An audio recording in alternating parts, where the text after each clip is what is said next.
اعزائي المشاهدين، اهلا وسهلا بيكم في مطبخ منى. النهارده جايه لكم بوصفه حلوه جدا ومكملين في حلويات العيد. النهارده هعمل لكم الغريبه، نعمه يا غريبه. هعملها بطريقه سهله وبثلاث مكونات بس، مفيش اسهل من كده. خليكم معايا.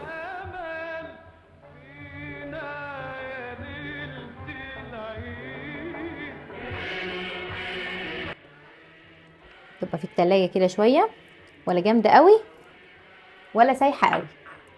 وعندي نص كوبايه من السكر البودر طبعا، وعلى المضرب بتاعنا على طول.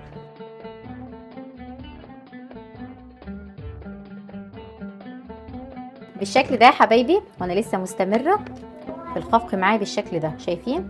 هضيف هنا رشه من الفانيليا بالشكل ده يا حبايبي. شايفين؟ هبتدي اضيف كوبايتين الدقيق معايا، ما بتاخدش وقت نهائي بالشكل ده، واقلب كده. هبتدي كده اشكل الغريبه معايا. شايفين؟ بسم الله ما شاء الله ناعمه ازاي، خطيره. ابتدي على طول كده بالشكل ده. شايفين؟ ولا مشققه ولا حاجه، العجينه سلسه وجميله ازاي، حلوه قوي كده. هبتدي كده اضيف اي نوع مكسرات عندك ضيفيه، تبقى حلوه قوي.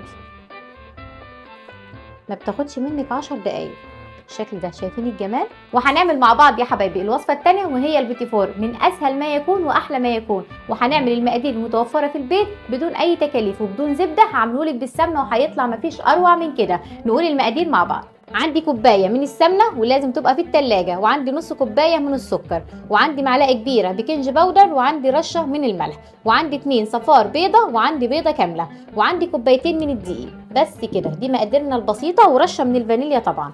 هبتدي هنا على طول اضيف السكر كده معايا، وكوبايه السمنه. المقدار ده طبعا تقدري تدربيه مع نفسك، بس انا عملت مقدار واحد بالشكل ده، وعلى المضرب بتاعنا على طول. اهم حاجه السمنه والسكر لازم يبقوا كريمي جدا جدا. هبتدي هنا اضيف البيض معايا بالشكل ده، والفانيليا. شايفين؟ بسم الله ما شاء الله. شايفين القوام؟ هو ده القوام اللي انا عايزاه بالظبط. هبتدي هنا اضيف معلقه البيكنج باودر معايا كده، ورشه الملح، وابتدي اضيف كوبايتين الدقيق معايا. والدقيق اللي معايا متعدد الاستخدامات يا جماعه، دقيق عادي جدا بالشكل ده. واقلب كده، ما بياخدش وقت معاكي نهائي.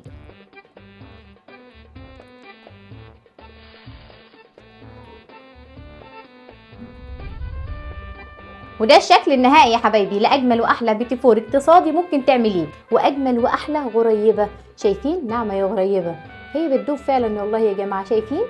مقادير مظبوطه بالشعره واقتصاديه وحلوه جدا. هتعمليها مفيش اسهل ولا احلى من كده. وكل سنه وانتم طيبين يا حبايبي. دي اخر حلقه في برنامج مطبخكم احلى مع الشيف منى على قناه الحدث. انتظروني بعد العيد في مفاجات قويه جدا وجوائز قويه جدا وبرنامج قوي جدا جدا جدا. دايما تتابعوني على الفيسبوك وعلى اليوتيوب، هتكسبوا مع الشيف منى. هشوفكم في وصفات اجمل واحلى، واجمل ما في الوداع الامل في اللقاء. باي باي.